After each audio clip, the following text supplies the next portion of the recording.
BEd के subject learning and teaching में आपके पास यूनिट 1 में एक टॉपिक आता है इंडिविजुअल डिफरेंसेस। इसमें आपको 4 चीज़ें करनी है। उसका कॉन्सेप्ट मतलब कि meaning, types, causes and educational implications.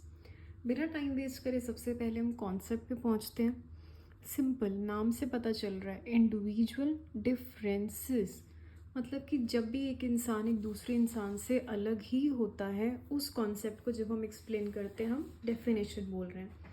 आप और आपके भाई बहन इकट्ठे खड़े हो जाओ, क्या आप दोनों इकट्ठे सेम दिखते हो? नहीं। क्या आपके interest, personality, intelligence, aptitude, behaviour हर सिचुएशन में सेम होता है? नहीं। तो when one individual is different from another individual among many aspects such as right now like I said intelligence, personality, interest, psychic, physical, behavioral, किसी भी तरह के कैटेगरी में जब आप अलग होते हैं उसको हम इंडिविजुअल डिफरेंस कहते हैं। And it is universal.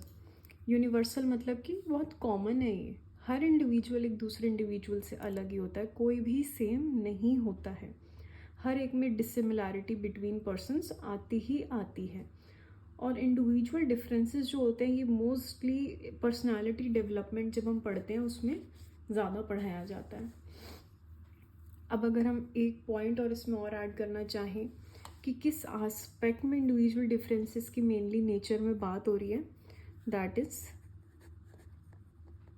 Different in physical appearance अलग होना, बिहेवियरल आप कैसे रिस्पॉन्स करते हैं तो स्टिमुलस, एंड साइकिक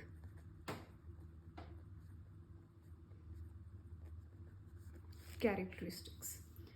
ये ही मेन इसकी एक्सप्लेनेशन है, मीनिंग है, कॉन्सेप्ट है। आपसे एग्ज़ाम में जितने भी मार्क्स का पूछा जाए आपको एक रूट पता होना चाहिए, जड़ पता होना चाहिए, इसका मतलब ये है। अब उसको उस हिसाब से एक्सपैंड करके लिख सकते हैं। अब इसके नेक्स्ट टॉपिक पे आते हैं, types. Now what are the types of individual differences. Types बहुत तरह के होते हैं। 1 minute.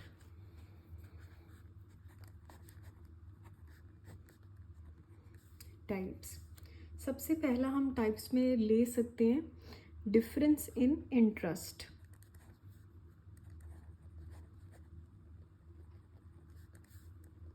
Difference in interest. Interest कुछ भी, जैसे कि किसी भी चीज़ में, किसी भी एक्टिविटी में, किसी भी इंसान में हम कह सकते हैं। एजुकेशनल फील्ड में इंटरेस्ट मतलब कि स्टूडेंट्स कोई particular subject, particular teacher, hobby, profession, क्या इंटरेस्ट अलग अलग हैं उनके इस चीज़ में। सबके अलग होते हैं, सब बच्चों के अलग अलग दिखते हैं, तो उसे हम इंटरेस्ट में काउंट करेंगे। इसी तरीके से सेकंड नंबर पे हम नाम ले सकते हैं एटीट्यूड।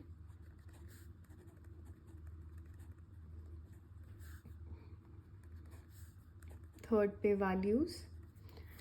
एटीट्यूड जैसे कि साइकी में किसी का पॉजिटिव एटीट्यूड होता है किसी भी टॉपिक को लेके, सब्जेक्ट को लेके, प्रोफेशन को लेके, किसी का नेगेटिव, किसी का न्यूट्रल। तो इसी तरीके से हम डिफरेंस इन एटीट्यूड को एक्सप्लेन करेंगे। अब values are the things that are given importance by an individual. Values आपका लाइफस्टाइल, आपके मॉरल्स, आपके रिलीजियस बिलीव्स, आपका लाइफस्टाइल सब इंडिकेट करते हैं, और ये हर इंडिविजुअल टू इंडिविजुअल वेरी करता है। Fourth, difference in study habits.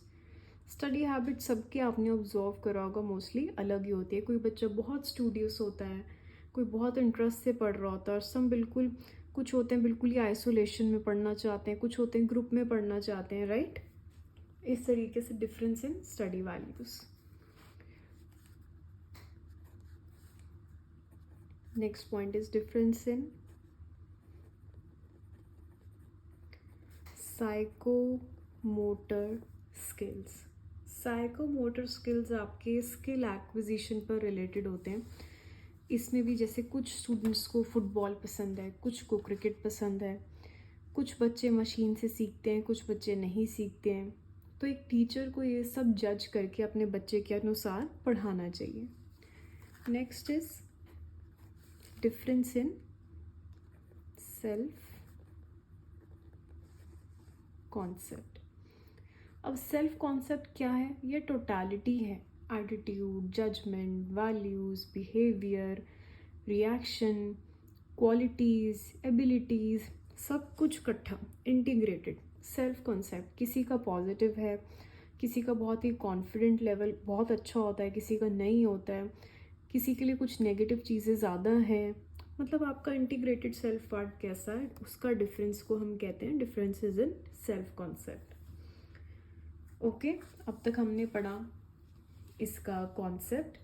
Types हमने पढ़े। टाइप्स में आ गया हमारा कि हर एक का इंटरेस्ट अलग होता है, एटीट्यूड अलग होता है, वैल्यूज़ अलग होती हैं, स्टडी हैबिट्स अलग होते हैं, राइट, साइकोमोटर स्किल्स अलग होते हैं, सेल्फ कॉन्सेप्ट अलग होता है, ऐसे और भी चीज़ें होती हैं, बट जो मेनली बीएड के एग्ज़ाम से नेसेसरी है, these are the 6 main points. अब नेक्स्ट टॉपिक पे आते हैं, वेरी इम्पॉर्टेंट, कॉजेस। कि क्या कॉजेज़ हैं जो ये इंडिविजुअल डिफरेंसेस लेकर आते हैं। दो ही कॉजेज़ हैं,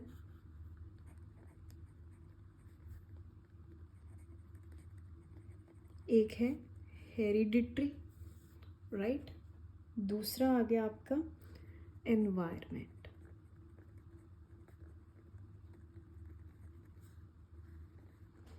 हेरिडिटरी नेचुरल है,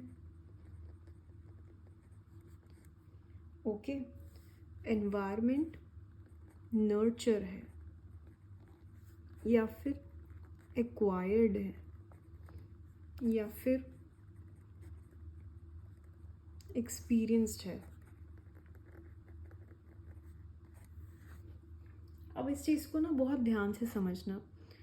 हेरिडिटरी है, हेरिडिटरी में क्या होता है, जो हम ऑलरेडी बाय नेचर हम में कुछ चीज़ें होती हैं उसको हम हेरिडिटरी कहते हैं।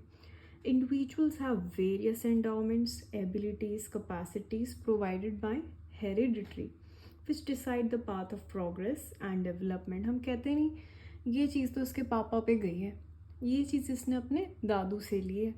वो क्या कहते हैं हम, वो हमारे अंदर जो भी नेचुरल फीचर्स होते हैं, नेचुरल कैरेक्टरिस्टिक्स होती हैं जो हमारे पास हेरिडिटरीली आती हैं अपने पेरेंट्स से, ग्रैंड पेरेंट्स से, फैमिली से, उसे हम कहते हैं नेचुरल।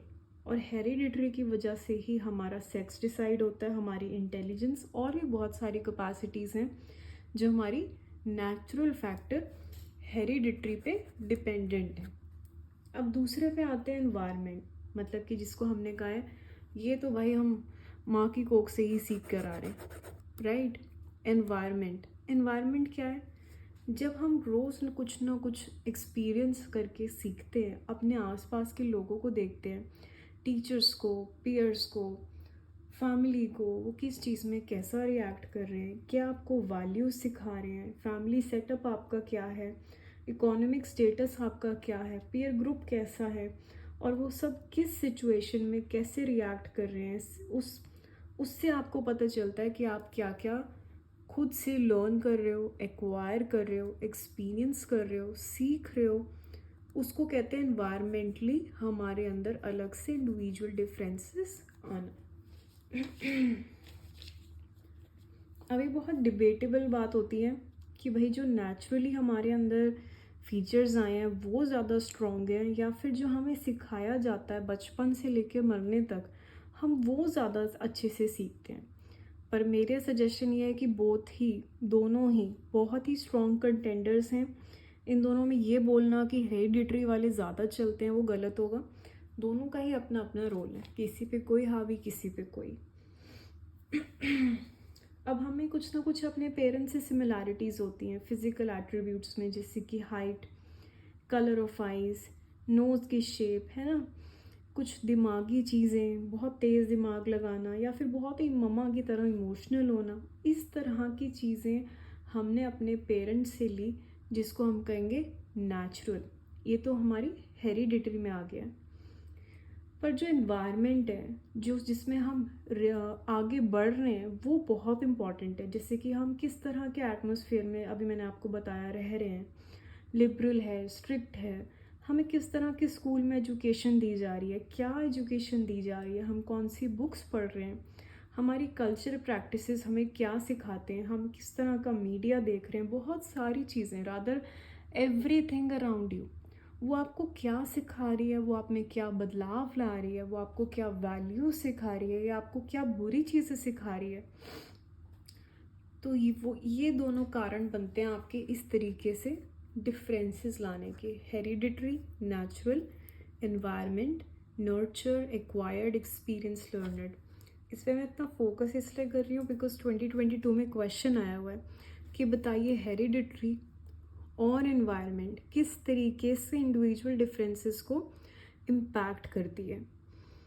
तो इसी तरीके से ये नेचुरल, ये एक्वायर्ड, किस तरीके से क्या आपको इफ़ेक्ट कर रहा है, ये आप एक्सप्लेन करेंगे उसमें according to the question of marks asked. फिर अब इसके नेक्स्ट टॉपिक पे चलते हैं, एजुकेशनल इम्प्लीकेशंस।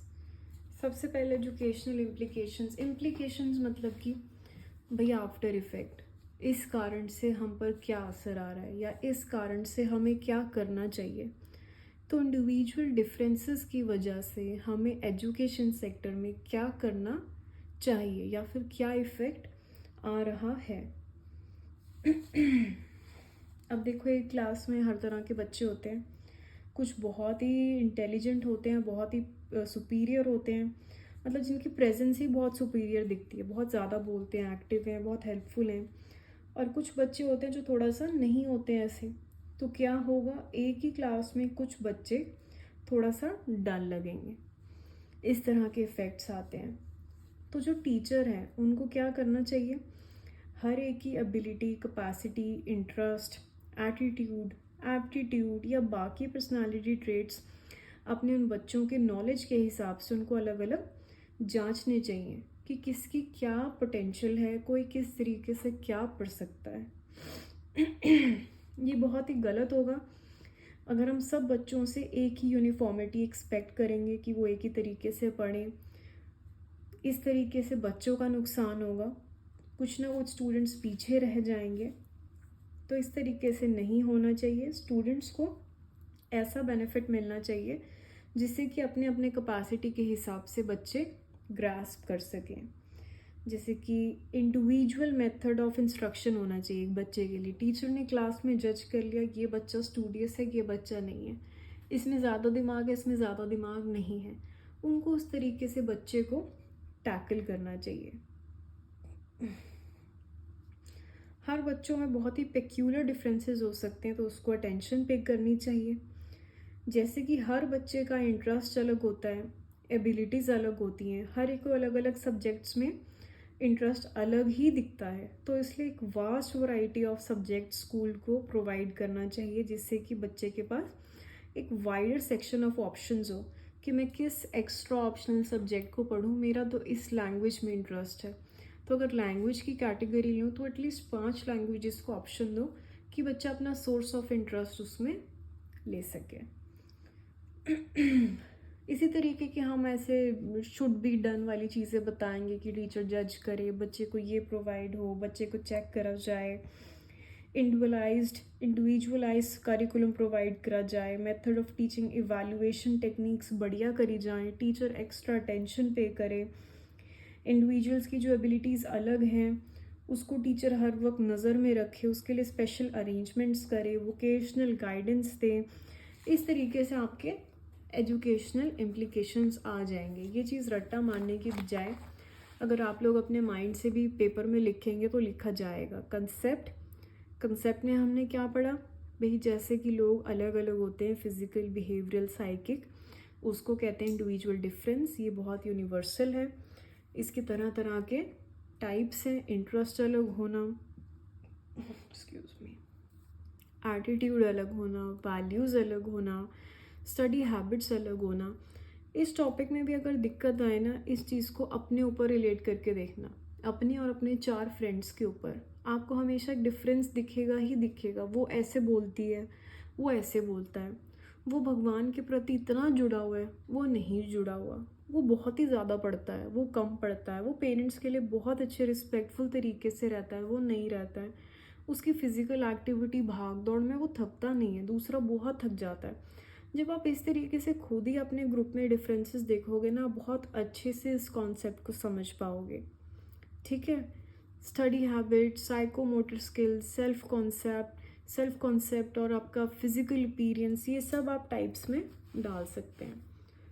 कॉजेज़ आ गए आपके पास हेरिडिटरी और एनवायरनमेंट। हेरिडिटरी नेचुरल, माँ बाप से आगे फैमिली से मिले हुए। एनवायरनमेंट, क्या क्या आप एक्वायर करते हैं अपने आसपास के एटमॉस्फेयर से।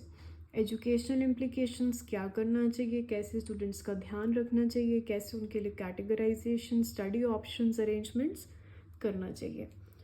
So this was individual differences. किसी को अगर इसके नोट्स की PDF चाहिए हो या बुक रिटन नोट्स चाहिए हो, you can comment. Thank you for watching. Next concept, next video. Bye bye.